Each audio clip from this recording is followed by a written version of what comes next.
If you would keep me waiting, I would wait a lifetime. In tricky situations, I will be a lifeline. Nobody's meant to be fighting alone. That's why I'm taking you home. I never felt something like this before, no. Keep coming back for your time after time. Maybe I'm losing my mind, but yo, guys, what's going on? We're down here in the Rack Steels. We got Gail Kasper on.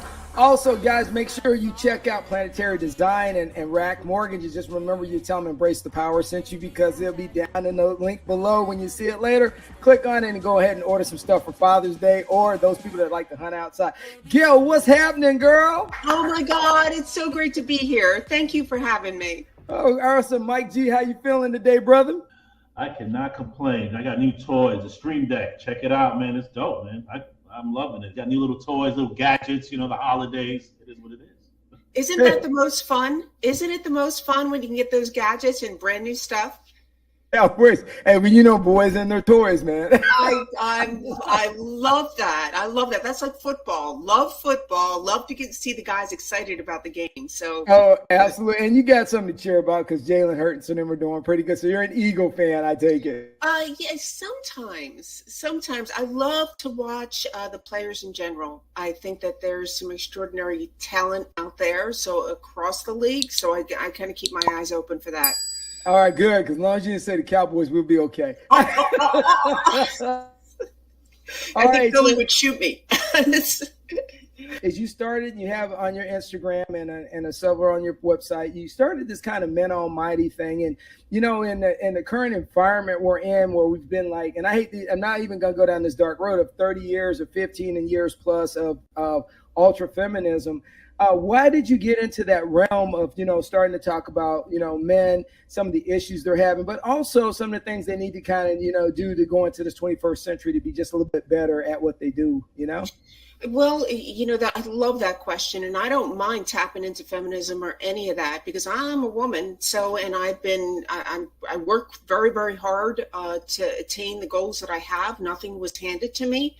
So I've been through challenges in the world, but the reality is I feel that guys have gotten a little bit lost in terms of the power that they have, because there is so much talk about women and equality and them rising up, that I feel like guys need to see their own power again. So I wanted to start this site with all different areas of improvement in life, that they can kind of regain that control and that power that they've always had.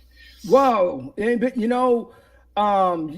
you're like at the tip of the spear. Let me just be clear, because there's there's a lot of people starting to have this discussion overall over social media. It's actually expanding. And so, you're, believe it or not, you're at the tip of the spear of something that a lot of people are like, oh, why is this happening? Well, it's not happening. I think it's about influence, and you're an influencer. And I work hard to be. I'm very much my dad. So not afraid to speak my mind, and very strong thoughts. So why did you think there was a major niche? Because you're at the tip of the spear now. So with you being that person right now, one of those pinpointed people, are you getting any backlash from women on the process of you trying to be pro man or whatever we want to call it? Right. And that's a great question. I don't know that a woman would feel comfortable going up against me, because I'm very much about fair and equal and objective. So they would have a very hard time coming at me. I mean, I've been in a space where I'm trying to pursue business. A guy wants to take me to dinner, sleep with me. You know what I'm saying? I've been through all of that. And yet it's been the men that have actually seen my gifts, my talents, that have hired me, that have brought me in. So when I look at women and guys, it's been the guys that have supported me over the women. So I've been through my own stuff in the business world, in the real life world. So like I said, I don't think that a woman could go up against me and try to fight this battle, because I believe so much in everyone. I'm just trying to say, hey, let's bring guys back up to the surface again. Let's get them back to who they've been and make them stronger and better. Let's get them to remember who they are and what they're about. Oh, you hit some key points there, and the one I'll talk on is just the transition from the 50s to the 60s. And I always say this because I'm a historian, so I always give everybody. I said the invention of the birth control pill changed dynamics of the world. Right? Okay. It gave everybody freedom. It gave everybody purpose and freedom. But the thing is that you hit a key point is trying to bring it equal. And I've talked to hundreds of women because I was in the military forever.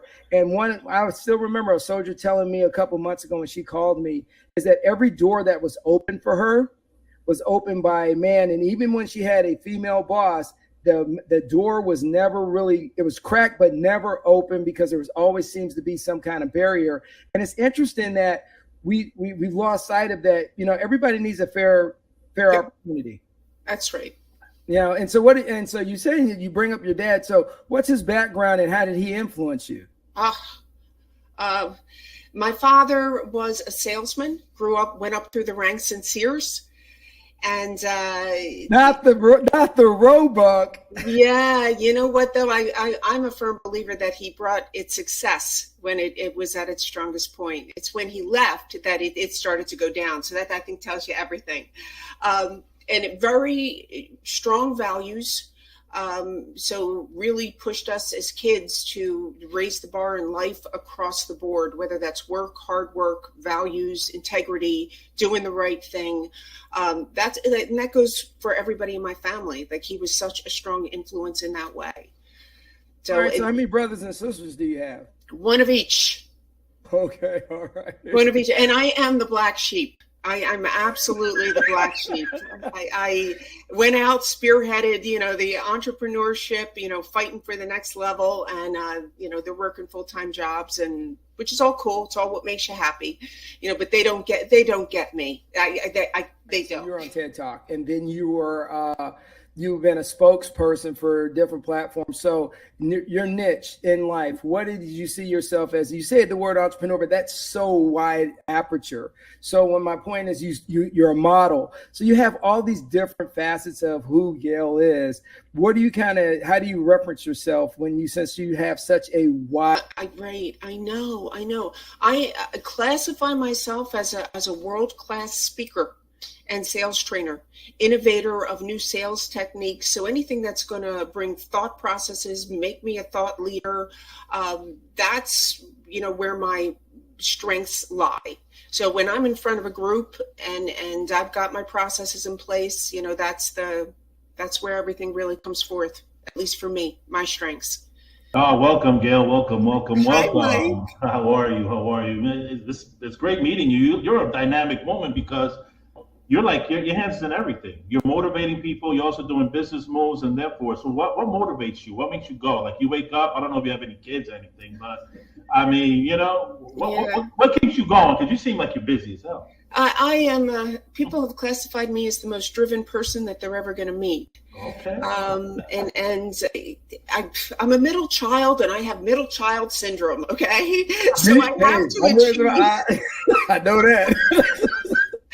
So there you go. You know what I mean? That explains it all. I had to be an achiever, and I don't think that ever stopped in life. And I woke up, I went to college to be a newscaster, and that kind of fell through because I thought I would fail during college. So I dropped out of college and moved out to California for a $5 an hour job as a secretary, just getting by.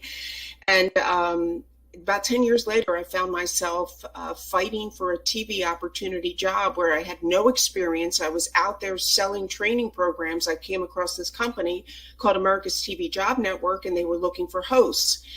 And for some reason, I just said, my God, I got to fight for this. So every day I was on their doorstep for 3 months.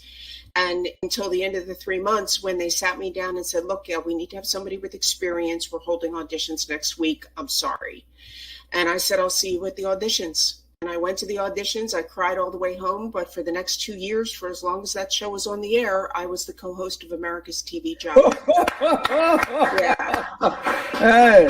And that's when you ask me what motivates me. Okay, then the light bulb went on. It's like, well, wait a minute. You can have what you want. And I didn't have the experience. I really needed to grow and work on it. I got training and kept fine tuning it. But that's what's the light bulb that said, wait a minute, Gail, I went on to win a national pageant. I've got 2 books that are out there.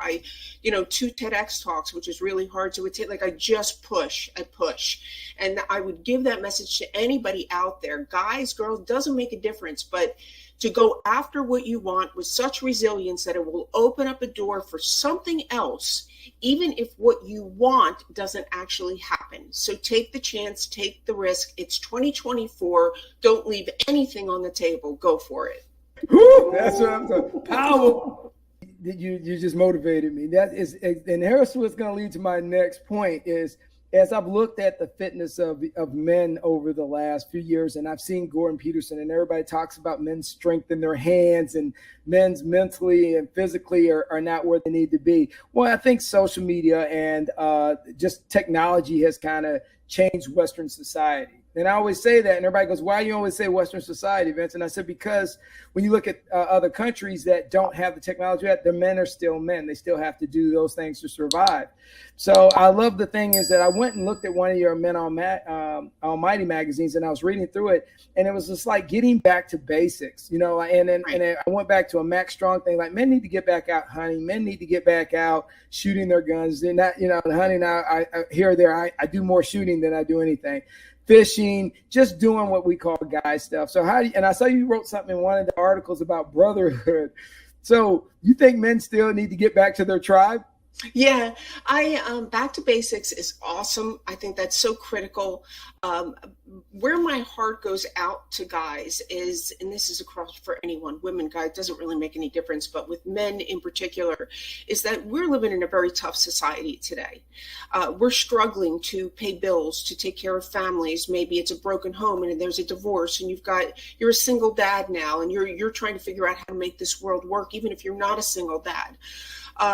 My mom didn't work, but when my dad would go to the dentist and needed a root canal, he wouldn't get any painkiller. And I had come to find out it was because he couldn't afford it. And he couldn't afford it because he was sending his kids to private Catholic school. Wow. So meaning I think that the men are, they're sacrificing for their families. They're doing everything that they can. And it's a matter of, how do I find the time? How do I fit in fitness? Because I would love to have that 6-pack, but I got to figure out a way to make that happen and fit it into my world. So in other words, I empathize with what's going on. One way that they can do that is to get back to basics. Just get back to what is going on in your schedule that you can find some time to do. Whether it is getting out for that walk and you're with your kids, or they're at the playground, or you take a little bit of a jog and you're playing around with your kids outside, whatever that might be, but do something. One of the things I love to do is shovel. I mean, I know Tampa, you guys don't have to worry about. Now, if you said you were in Wisconsin, I said, you guys are shoveling ice up there in Philly, because I remember back in the day, Philly used to get snow. Now every time I see it's ice. Right. But I think too, what is it you can be doing around the house? How can you be, now it's like I have pull-up bars right here inside my place so that I can walk past them and do something. In other words, make your time productive, even if you're sitting there watching television. Find ways to fit it in. It's, to me, not about the perfect body. It's about health. So being as healthy as you can. That's one thing. I get up at 3 in the morning, 4 in the morning, I go to the gym, and everybody always goes, man, what's your schedule? It's like, here's the thing is, you got to make it work. And it's easier to sit around and come back. And, I reduced alcohol in my life, and I just made a lot of changes that I felt needed to happen. So, because my daughter, my youngest daughter, who's like 19, has these comments like, anytime I start getting a little bit of a gut back in the day, she go, "Hey, Dad, you're not meeting the sexy dad team. You need to get back to lose that gut." Oh, she did, and she hurt my feelings one day. So ever since then, I'm like, all right, I'm living in the gym, because she was like on me about it all the time. But hey, so I'm going to transition real quick to USO, because I'm a veteran. I did 30 years in the Army, and you were with the USO. And so tell me, how was that experience being out with the soldiers and kind of doing that USO thing? Because it looked like you had a great time. I did. And because they looked at me like I was someone, and I look at that situation, and they were, they're the heroes. They made me somebody during that time that I was there. The opportunity to have met them, I had signed 21,000 posters to be sent over to Iraq and Afghanistan. Wow. And, I did some personalizing when I was there, but the rest of them were shipped over. But that's nothing compared to what they've done for us and how they've sacrificed. And what an eye-opening experience. Thank you, for your service. It's just irreplaceable. Like to meet them and know, I don't know everything that they've been through, but just the idea that I had an opportunity to meet heroes was just unbelievable. Well, I want to say thank you to that, because a lot of people don't understand, and since you're on and you were one of those people that did this, is that it's like World War II when you go back and look at it. You're removed from society for so long, depending on how long you're deployed. I did 2 deployments, and the fact that you came on and you came out there to visit and talk to the soldiers, it has an impact, because it's something like, and I hate to use the term, the poster girl thing for World War II, they had all the time, the soldiers had them on their plane, but there's just something, the airmen had, but it's just something about that aspect brings so much joy to the soldiers when the cheerleaders come over or whoever comes over, the comedians. That I don't think they realize the impact those guys have when they've been removed from just normal environment for so long. So I want to say thank you again for you doing that for the soldiers. Yeah, to me, it's like when I look back, it's like I wish I had done more. Do you know what I mean? Because it was so impacting for me. And I stayed in touch with maybe 150 of them while they were over there. So after they left, the airport, McGuire, I did stay in touch with a lot of them through email. You were at McGuire. So, I went out of Dick's. Yeah, I went out of there. Okay. All right. I know. Hey, Mike, you got something, man? Why are you smiling over there? He's speechless. Excuse me, I'm sorry. That was me. I was never in the military, so I'm just listening to all this military talk. So, I'm just in the zone, Vince. I'm just in the zone. I love it. We have a great guest. Like I said, she's dynamic. She's writing books. She got 2 books. She's doing shows. She's in magazines. It's nonstop. See, I like that. Thank you. Like I said, I thank you. Thank you for helping me get my message out there. Like that's a gift to me. I took that really seriously, when we set this up, and I had mentioned to you that I was supposed to fly out earlier today, but it's too important. It's too important, to come through for you guys and for myself. It's like a win. Oh, I appreciate that, Gail. I believe that your strengths should come through no matter what they are. And when it comes to fitness stuff and working out, oh my God, the sacrifice that I have to go through before a shoot in terms of what I'm eating and working out and doing without. And I don't go out anywhere. I don't even go out and have a drink because I'm not going to drink. You know what I mean? Like the discipline is incredible. Unbelievable. Yeah, it's ridiculous what that sacrifice looks like. Well, I was on Instagram today just before you came on, and there's one person, he made this comment, and it's in line with what you said, and I wish I could find it real quick, but I can't.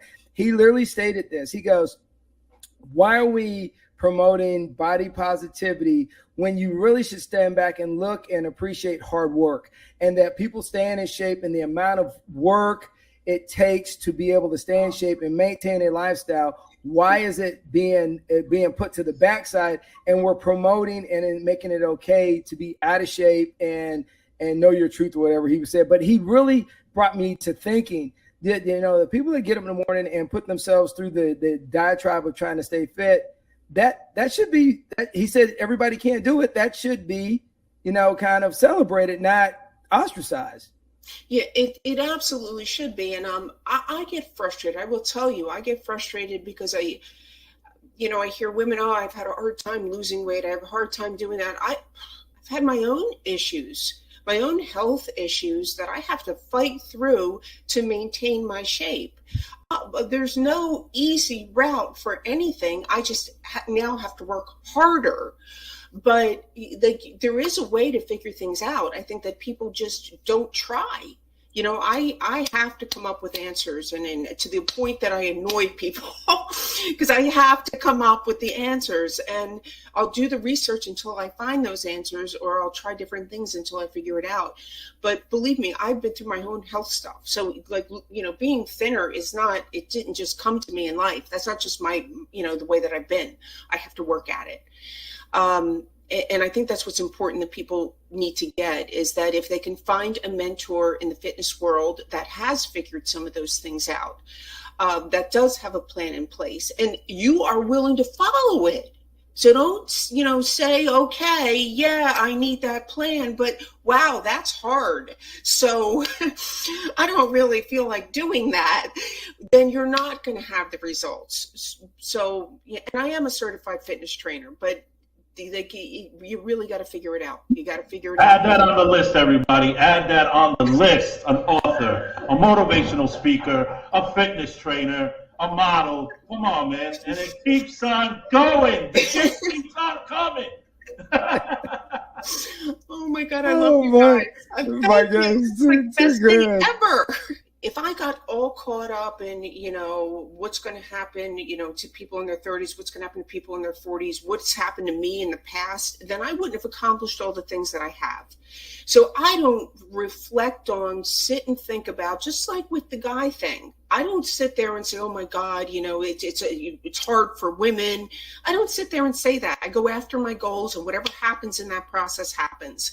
And I think if we as a world would stop worrying about what everybody else is doing or where we are, okay, I'm 40, I'm 50, I'm 60, or whatever the age is, stop worrying about it and start living, then you're going to find an internal peace that's going to take you to where you want to go.